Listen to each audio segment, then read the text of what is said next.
사도행전 강의 40번째 시간이 되었습니다. 바울의 3차 여행은 3차 선교 여행은 에베소를 중심으로 진행되었다고 말씀을 드렸어요. 에베소에서 몇 달 정도 머문 정도가 아니라 3년을 머물면서 말씀을 전하고 교회를 세우는 일을 했으니까 이 에베소가 선교 여행에 굉장히 중심지 역할을 했다, 이렇게 말씀드릴 수가 있는 거죠. 지난주에 이 에베소를 떠나기로 작정하면서 선교 계획을 사도 바울이 밝히는 장면을 살펴보았어요. 마게도냐와 아가야로 갔다가 예루살렘을 거쳐서 최종 목적지를 밝히는데 로마에 가본 적이 없어요.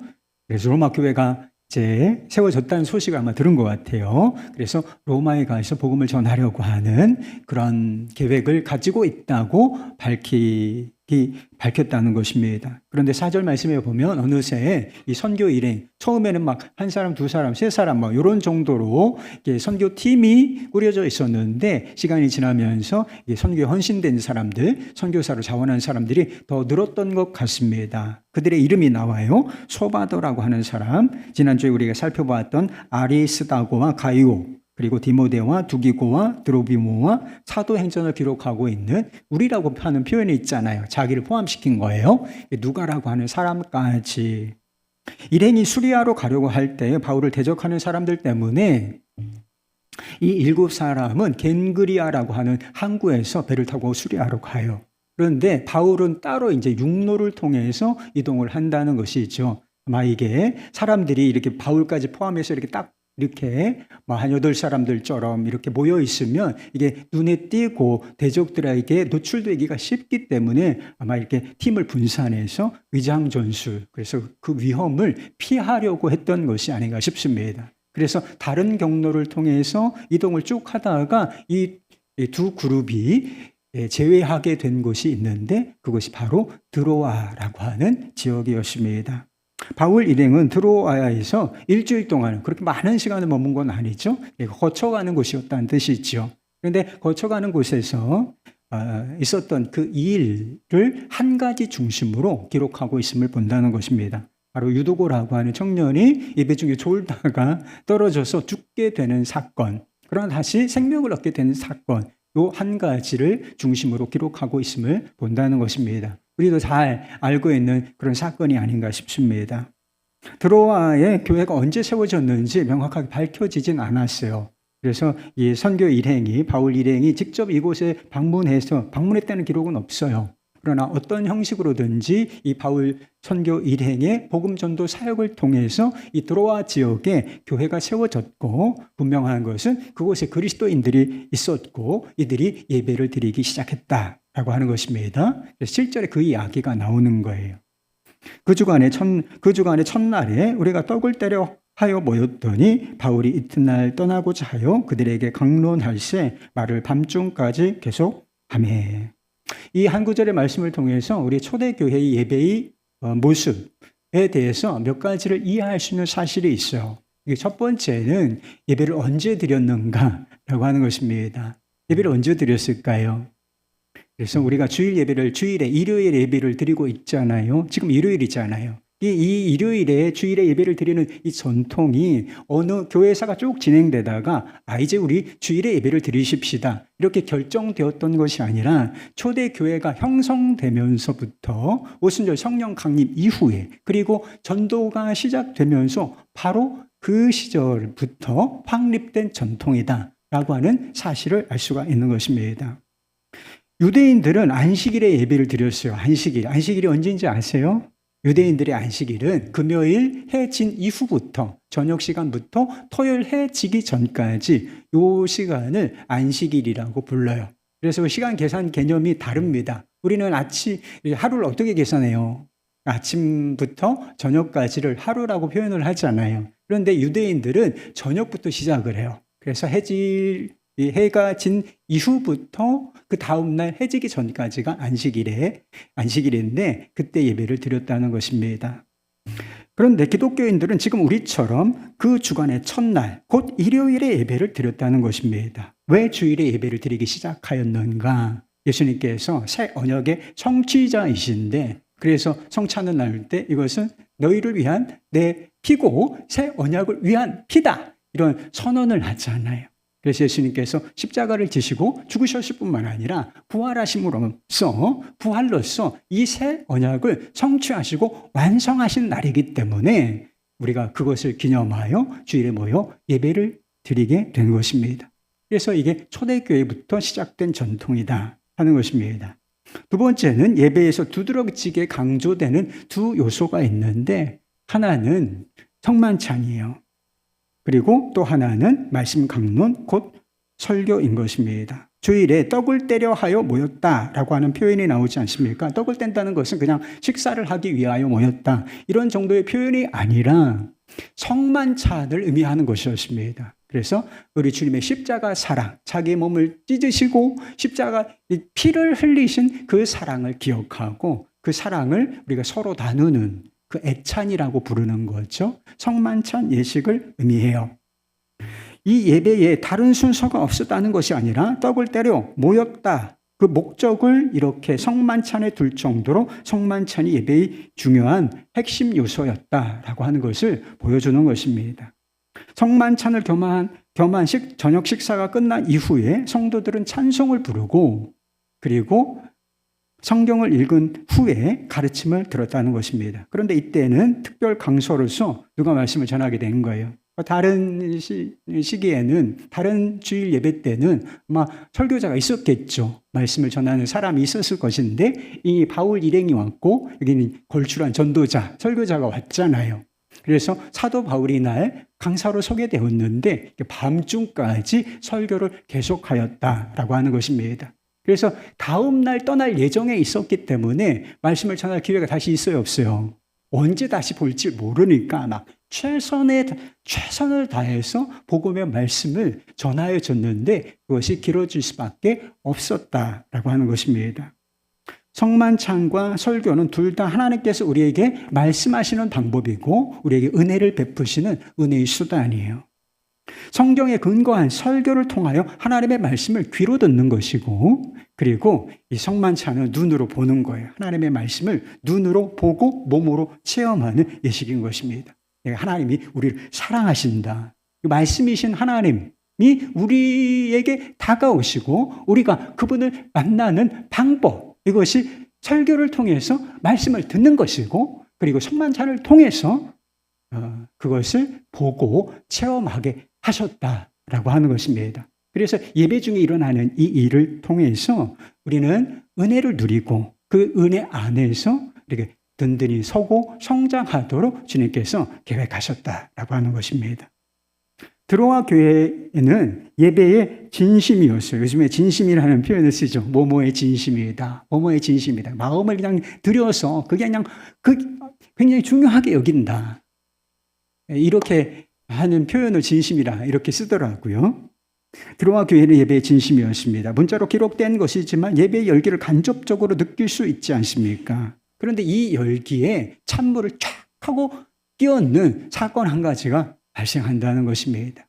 그래서 예배의 장소를 3층 윗다락이라 이렇게 표현을 했어요. 어떤 분이 예배의 장소를 제공하였는지, 공적인 장소가 있는지 그건 명확하지 않지만 예배의 장소가 3층 건물이었다는 거예요. 그래서 3층 윗다락에서 모여서 저녁이었기 때문에 등불을 많이 켜두었다는 것입니다. 우리도 지금 조명이 쫙 달려 있잖아요. 낮임에도 불구하고 이렇게 조명을 켜두지 않습니까? 그런데 저녁에 모였으니까 다 밝아야 되잖아요. 그래서 이 촛불을 쫙 하고 여러 개를 켜두었다라고 하는 것입니다. 지금 우리가 호흡하고 있잖아요. 뭘 들이시겠어요? 산소를 들이마시고 이산화탄소를 배출하는 거예요. 지금 우리가 호흡하는 것이. 그리고 촛불은 뭘 소비하겠어요? 이 촛불이 타려면 뭐가 필요해요?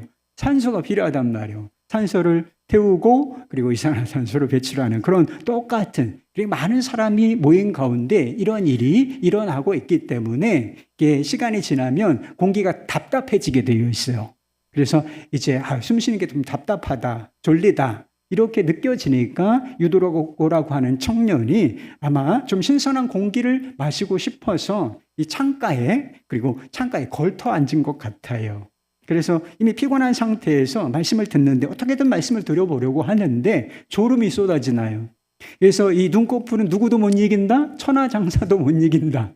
이런 이야기가 있잖아요. 그래서 이게 너무 졸린데 꼬박꼬박 졸다가 그만 이렇게 하다가 창 밖으로 떨어져서 즉사하고 만 것이었습니다.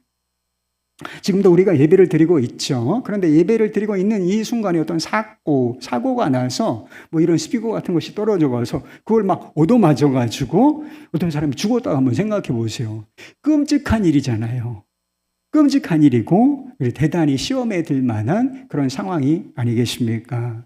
그런데 이 시험에 들 만한 이 큰 사고가 어떻게 마무리되느냐? 대단히 은혜롭게 마무리되는데 그 결론이 큰 위로였다. 이렇게 기록을 하고 있습니다.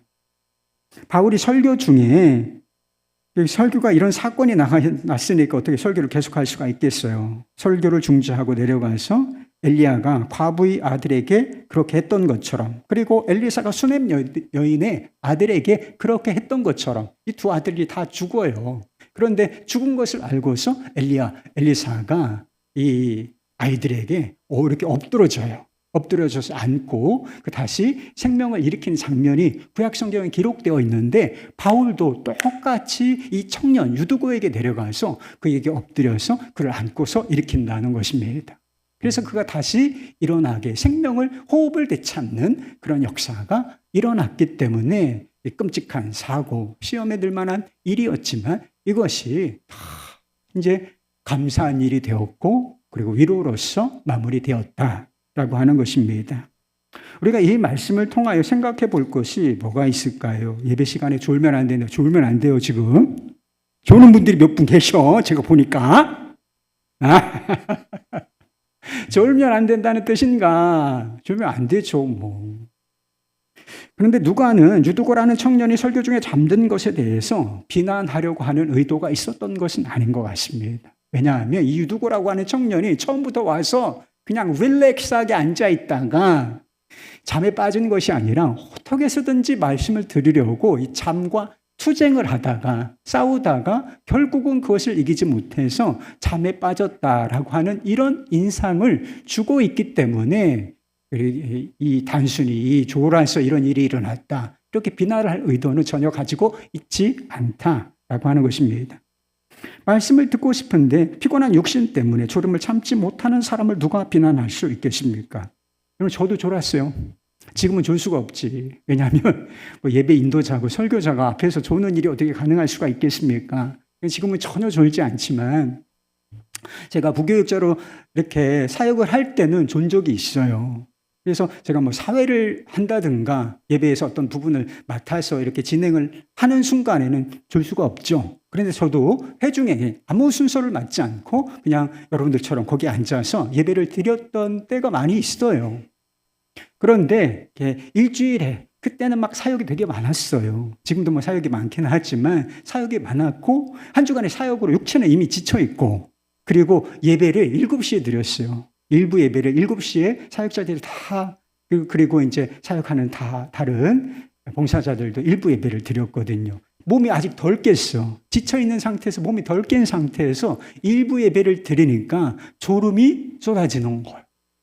그리고 우리 탁월한 설교자이신 유기성 목사님이 설교하시는데 죄송하지만 뒤에서 이렇게 졸음이 쏟아져가지고 고개가 떨어지는데, 고개가 떨어질 때 놀라잖아요.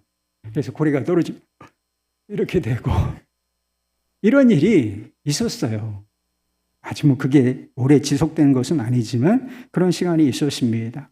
지금 연세가 드셨거나, 그리고 몸이 아픈 분들이 있죠. 그래도 연세가 드셨는데도, 그리고 이렇게 몸이 아픈데도 이 자리에 와 계신 것이 너무나 귀한 것이고, 그런 분들이 예배 중간에 조금 이렇게 조는 것은 충분히 이해할 수 있는 상황입니다. 그래서 예배 와서 그래도 저라도 예배 왔다, 그게 너무 귀하다, 이렇게 이해해 드릴 수 있는 충분한 여지가 있습니다.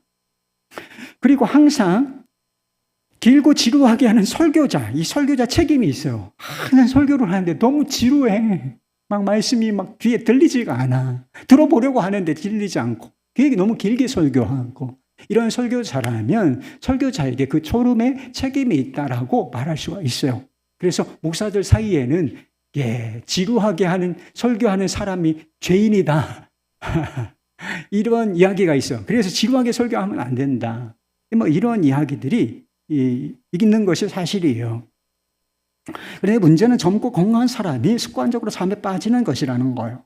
이런 상황이라면 자신의 영적인 상태를 스스로 점검해 볼 필요가 있다는 것입니다. 젊어요? 건강해요? 그리고 막 한 주간에 막 뭐 특별한 일이 있었던 건 아니야. 보통 사이클로 돌았어. 그런데 예배 와서 습관적으로 존다. 그것은 스스로의 영적 상태를 점검해 봐야 하는 그런 문제가 있는 것이라 하는 것입니다. 왜 젊고 건강한데 습관적으로 잠에 빠지는 것일까? 문제는 예배와 하나님의 말씀에 대한 태도라는 것입니다. 첫 번째는 하나님에 대한 의식의 문제고, 두 번째는 관심이라고 하는 문제라는 것입니다. 예배는 누구 앞에서 드리는 것이죠? 하나님께서 우리와 함께 하시고 하나님께 하신 이곳에 주님께서 함께 계시다는 우리가 믿음을 가지고 예배를 드리는 것 아니겠습니까? 그분을 향하여, 살아계신 주님을 향하여 예배를 드리는 것 아니겠나요? 그런데 예배는 그런 의식을 가지고 드려야 하는 거예요. 주님이 우리와 함께 하시고, 그리고 우리의 예배를 받으시기에 합당한 분이시고, 우리가 하는 활동들, 찬양과 기도와 그리고 다른 헌금을 드리고 하는 이 모든 활동들이 하나님을 향하여 하는 영적인 활동들이다. 이런 의식이 있어야 하는 것이죠. 그리고 말씀 선포가 되어질 때는 주의 말씀을 듣는다. 이런 의식이 있어야 하는 것이 아니겠습니까? 그래야 맞는 거예요. 그런데 누군가를 면전에 두는데 그 누군가가 대단히 귀한 사람이에요. 그래서 나의 존중을 받기에 합당한 그런 누군가예요. 그런데 누군가를 만나 그 면전에서 조는 사람이 있다고 한번 생각해 보세요. 그리고 그 사람과 대화를 하다가 잠에 빠진다. 한번 생각해 보십시오. 그 사람을 무시하는 거예요, 여러분. 우리는 사람 앞에서 그렇게 할 수가 없어요. 누군가 여기 뭐 시장이 왔다든지 국회의원이 왔다든지 또는 뭐 대통령 오시면 여러분 좋을 수 있을 것 같아요? 그분이 뭐라고 말씀하시는데 그분 앞에서 스르르 잠에 빠지는 일이 가능할 것인지를 한번 생각해 보세요. 그런 일은 불가능합니다. 어느 교회 장로님은 예배 시간이 1시간, 자기가 정해준 기준이 있나 봐. 예배는 1시간이다. 그런데 1시간이 넘는 시간이 있을 수가 있잖아요. 그런데 1시간이 딱 넘으면 그냥 일어난대요. 일어나서 뚜벅뚜벅 이렇게 예배당을 걸어서 밖으로 나간다. 집으로 간다는 것입니다. 이런 경우를 한번 생각해 보세요. 예배의 주인이 누굽니까, 여러분? 하나님을 향하여 예배를 드리는 것입니까?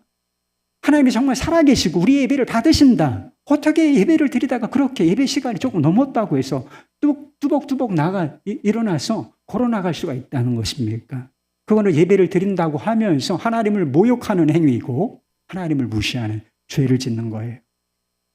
두 번째는 관심의 문제인데 우리가 축구 경기를 보거나 여러분 좋아하는 것이 있잖아요. 어떤 활동들, 좋아하는 활동들에 참여할 때를 생각해 보시라는 것입니다. 그런 경우에 조는 경우가 있을 수 있는지를 한번 생각해 보시라는 거예요. 전에 교회에서 24시간 주님을 바라보자. 수식어를 붙였는데 24시간. 그러니까 하루에 뭐 1시간도 아니고 24시간. 그러니까 하루 종일 주님 바라보고 의식하고 주님과 동행하자. 이런 운동이 시작될 때였습니다. 그래서 영적 변화가 굉장히 많이 오다가 딱 여기로 딱 집중이 되는 시기가 있었어요. 제가 이제 그곳에 있을 때. 그래서 막 동행 일기도 그때는 영적 일기라고도 하고 그래서 일기도 쓰고 이러면서 맨날 주님 바라보자. 설교의 결론이 그거고.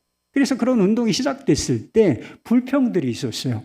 리더십들 안에서 어떤 불평이 있었느냐. 어떻게 24시간 자는데 어떻게 주님을 바라보냐. 24시간 어떻게 주님을 바라보는 게 가능하냐. 또는 불필요하다. 이런 불평들이 있었을 때가 있었습니다. 그런데 한 장로님과 대화를 하는데 자기가 경험적으로 생각할 때 24시간 주님을 바라보는 항상 주님을 의식하고 살아가는 것은 충분히 가능한 일이다. 이렇게 말씀을 하시더라고요.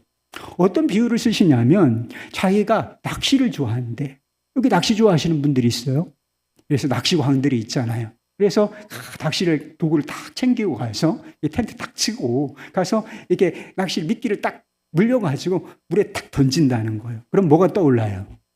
뭐가? 찌찌. 찌가 고기가 무는지를 이렇게 표시하는 찌가 있잖아요. 그런데 자기가 찌만 바라본대. 그래서 찌만 온전히 그것만 몇 시간이고 바라본다는 거예요. 그래서 자기가 좋아하는 거, 낚시 좋아한다. 그래서 찌만 다른 거 하나도 들어오지 않고 찌만 집중해서 바라보는 자신의 모습을 보니, 야, 24시간 항상 주님을 의식하고 바라보는 거는 이게 불가능한 일이 아니다. 좋아하는 것은 얼마든지 우리가 그렇게 하고 있고 할 수 있다. 이런 얘기를 하시면서 그렇게 얘기를 하셨습니다. 우리가 관심이 있고 좋아하는 것은 다 이렇게 하지 않습니까? 근데 요즘 한국 교회는 예배 시간이 짧아지고 있어요. 전에도 짧았는데 요즘에 더 짧아지는 추세예요. 제가 여러 나라에 나라 단기 선교도 가고 여러 목적으로 세미나도 이렇게 목적을 가지고 여러 나라에 가서 예배를 참여해 봤어요. 한국 교회 예배 시간이 제일 짧아요. 제가 경험한 바로는. 예전에도 그랬고 지금도 짧아지는 추세예요. 1시간 안에 모든 순서가 끝나요. 우리는 조금 그거보다 길어요. 1시간 10분 또는 15분 이렇게 진행될 수가 거기 대동소이하죠. 1시간 안에 나중에 축도까지 다 끝난다는 거예요. 요즘에 더 짧아져. 제가 한 50분 안에 모든 순서가 끝나는 교회들 봤어요. 어느 교회 갔더니 목사님의 설교가 조금만 길어지면 성도들이 그렇게 뭐라고 한다는 거예요. 이런 교회에서 목회하기가 얼마나 힘들겠어요. 그래서 조금만 더 길어져. 5분 길어질 수도 있고 10분 길어질 수도 있죠. 그런데 그러면 그렇게 불평을 한다. 그렇게 오늘은 설교가 기냐? 목사님 설교 좀 짧게 해주세요. 막 이러면서 그런 얘기를 한다는 거. 그런데 집에서 좋아하는 영화나 드라마를 보면서도 너무 길다 이런 느낌을 가지는지 한번 생각해 보세요. 영화 한 편에 보통 평균 길이가 2시간이에요, 여러분. 그런데 영화 보면서 언제 끝나나? 너무 지루하다. 이렇게 생각하는 분이 있으시냐는 거예요. 시간이 후딱 지났네. 이렇게 생각하는 사람들이 대부분이라는 것입니다. 저는 예배 시간이 무조건 길어야 된다는 뜻이 아니에요.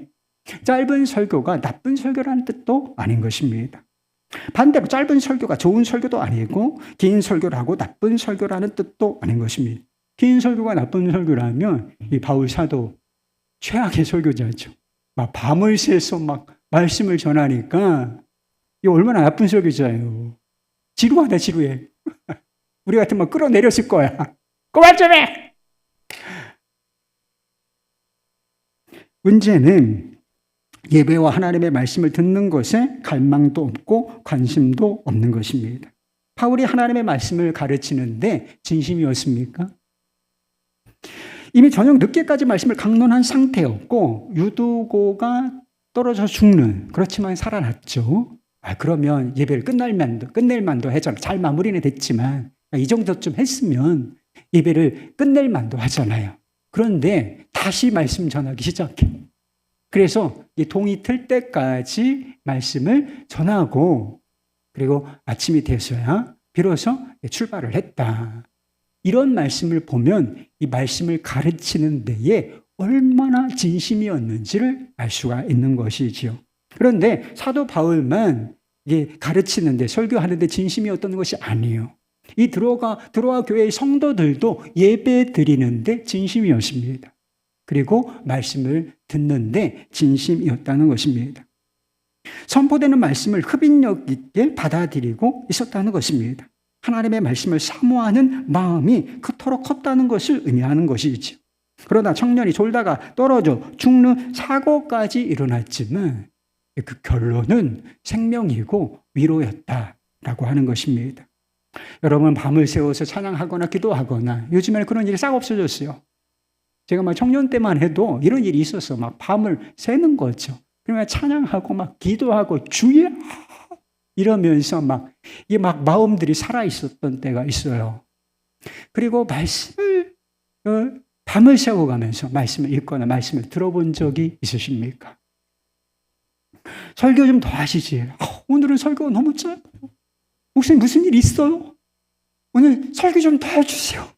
이런 마음을 가져보신 적이 있습니까? 그러면 여러분도 할 말은 있겠죠. 목사님도 사도 바울처럼 설교 좀 해주세요. 이렇게 말할 수는 있지 않겠습니까? 바울 사도가 이 강사로 저를 대신해서 이곳에서 말씀을 전한다면 뭐 다른 게 있을까? 달라질 게 있을까요? 예배에 무슨 사건이 일어날까요? 그럴 것입니다. 사도 바울은 저하고는 차원이 다른 설교자, 지성과 영성을 온전히 겸비한 설교자이고, 그리고 이 사람의 말에 지혜로운 말로 하지 않고 성령의 권능을 힘입어 설교하는 설교자였기 때문에 저를 대신해서 이곳에서 말씀을 선포하면 아마 많은 부분이 다를 것이다. 이렇게 충분히 예상할 수 있습니다. 그러나 우리의 영혼이 죽어 있거나 수면 상태에 있다면 어떤 설교자가 말씀을 전해도 결과는 비슷하다라고 하는 것입니다. 바울의 설교를 듣고 복음을 받아들이고 그 믿음을 가진 사람들이 있었죠. 그러나 그런 사람만 있었던 것이 아니라는 사실을 성경이 기록하고 있잖아요. 바울을 대적하고 비난하고 그리고 죽이려고 쫓아다니는 사람들도 있었다는 것을 오늘 본문 말씀도 이야기해 주고 있어요. 그래서 오죽하면 위장 전술을 썼겠습니까? 살아서 계속 말씀을 전해야 될 사명이 있으니까 이 대적자들을 피해서 너희는 배 타고 가, 나는 육로로 갈게, 이렇게 위장 전술을 써가면서 이 대적자들을 피해하는 이유가 거기에 있었다라고 하는 것입니다. 저는 좋은 설교자의 설교를 들으면 성도들의 삶이 다 변할 줄 알았어요. 그런데 아니었습니다. 제가 전에 있던 교회 우리나라의 최고의 설교자, 그래서 제가 이 GPT 있잖아요, AI에 우리나라 유명한 설교자가 누가 있냐 물어보니까 한 세 사람 정도로 추천을 해주더라고요. 4사람인가? 그 중에 한 분이 유기성 목사님이었어요. 근데 그렇게 유명한 설교자들의 설교를 듣고 거기서 신앙생활을 하고 예배를 반복적으로 드리고 이러면 다 사람들의 삶이 달라질 것이다, 이렇게 예상을 했지만 실제로는 그렇지 않다는 거예요. 최고의 설교자가 가장 좋은 설교를 하는 그 상황 속에서 신앙생활을 함에도 불구하고 여전히 삶은 변하지 않는 사람들이 너무나 많다는 사실을 알게 되었다는 것입니다. 백약이 무효라는 말이 있죠, 여러분. 백약이 무효라는 말이 있는 것처럼 100번의 예배를 드려도 아무 일도 일어나지 않고 아무리 좋은 설교를 들어도 삶은 굳건하게 변하지 않는 사람들은 너무나 많다라고 하는 것입니다. 낭비 중에 낭비요, 비극 중에 비극이라고 말할 만한 상황이 아니겠습니까? 그런데 하나님에 대한 의식도 없고 그리고 선포되는 말씀에 전혀 귀를 기울일 관심이 없으면 이런 비극이 일어난다는 것. 그래서 어떤 일이 나고 하나님께서 은혜를 베푸시기를 원하시는데도 불구하고 말씀으로 보여주시고 성찬으로 보여주시고 선포되는 말씀을 통해서 간절하게 은혜를 받았으면 좋겠다, 주님께서 이렇게 원하셔도 이게 아무 소용이 없는 경우가 생길 수가 있다는 거예요. 18세기 영국 교회는 영적인 수면 상태, 잠들어 있는 상태였습니다.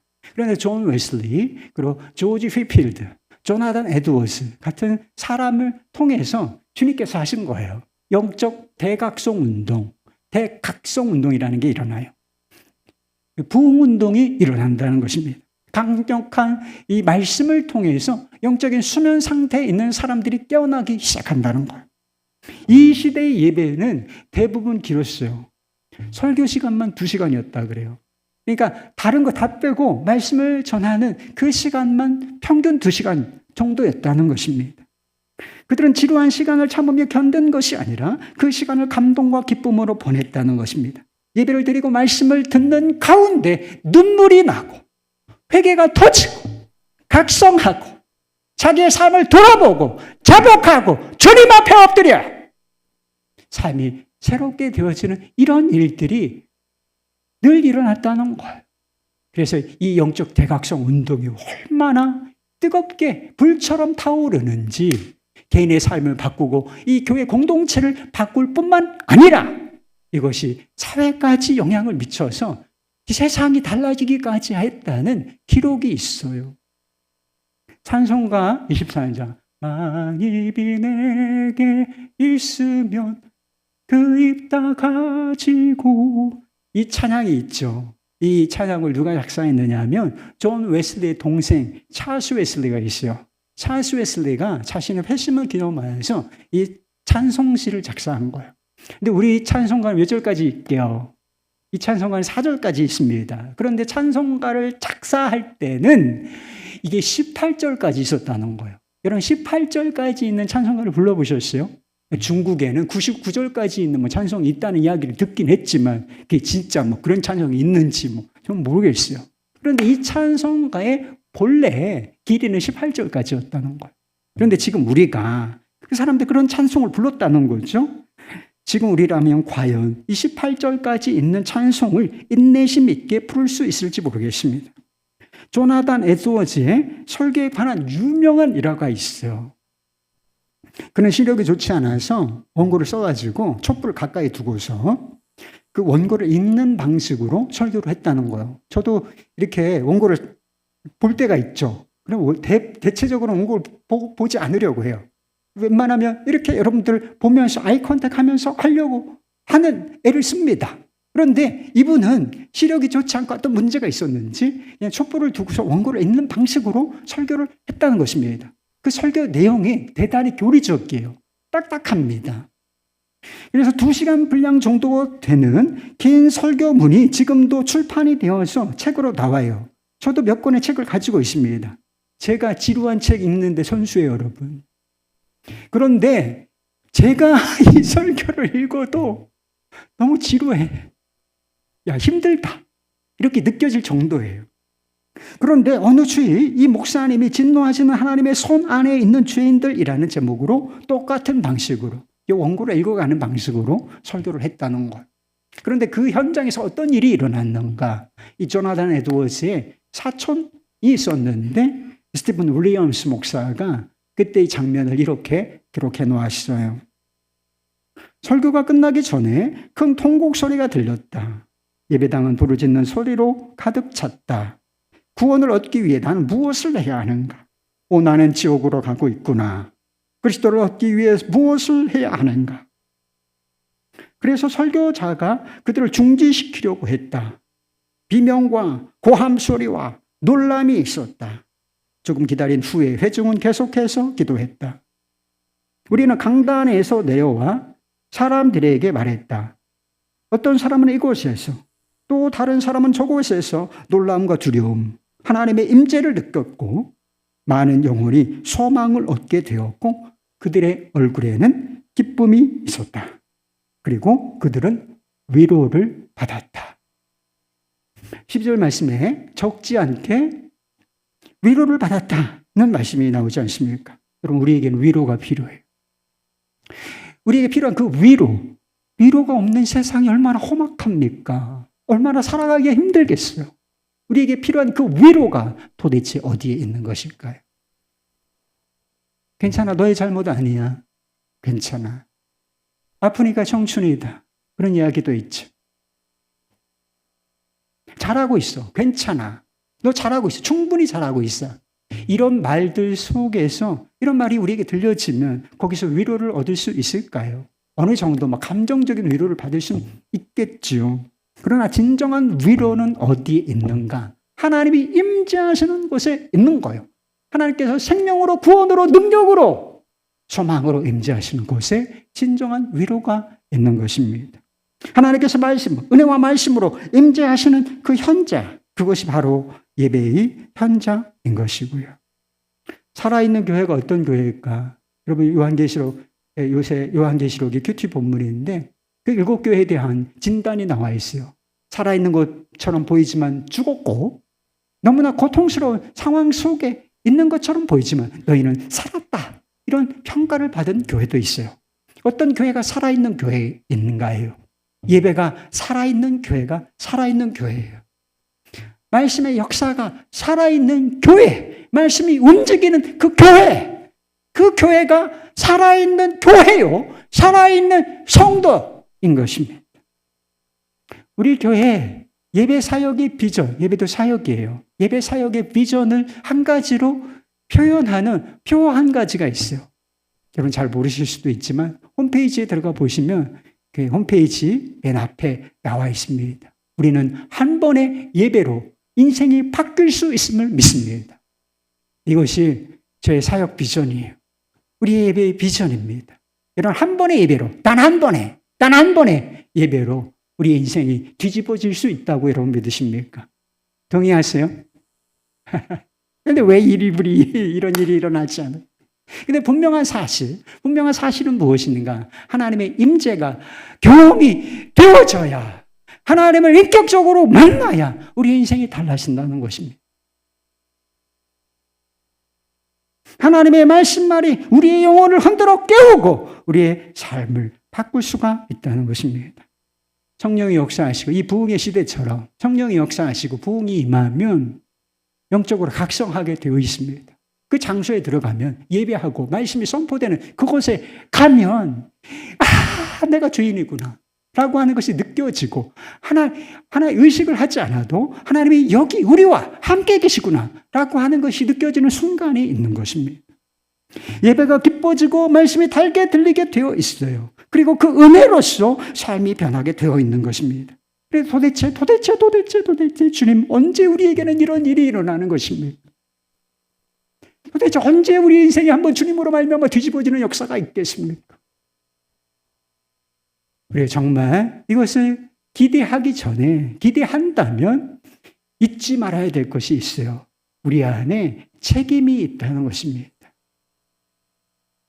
우리가 예배할 때 아무 의식 없이 그냥 오는 것이 아니라 살아계신 하나님, 그분 앞에 나온다는 의식이 있고 지금 여기에 우리와 주님이 함께 하신다라고 하는 의식을 갖고 있으며 선포되는 말씀에 관심을 갖고 귀를 기울이는 이런 자세가 필요하다는 것입니다. 어떤 목사님이 꿈을 꾸었대요. 자기가 설교를 하는데 그렇게 좋은 교인들이, 꿈이에요, 꿈.